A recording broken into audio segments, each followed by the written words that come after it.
was a weather disaster unparalleled in the eastern USA. One of the most severe snowstorms ever recorded, the Great Blizzard of 1888, buried cities from Philly to Boston in double-digit snowfall.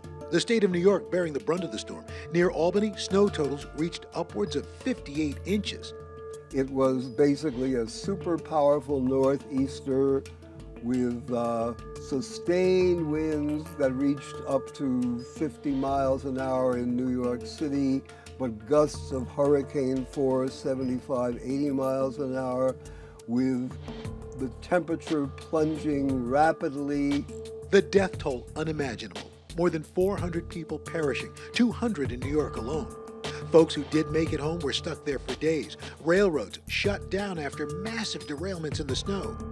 The cost, $25 million, and that's in 1880s currency.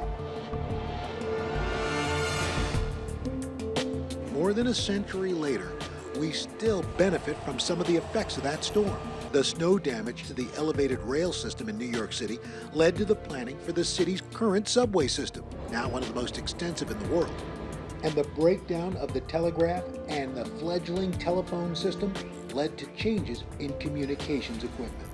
This was a major reason why telegraph and telephone poles, which were above ground, were soon being put mostly underground. It was pretty obvious that any storm, maybe even not that bad, could do things like this, although it did lead to perhaps overdue change to underground. No winter storm even close to that magnitude has struck the contiguous United States in the 120 plus years since.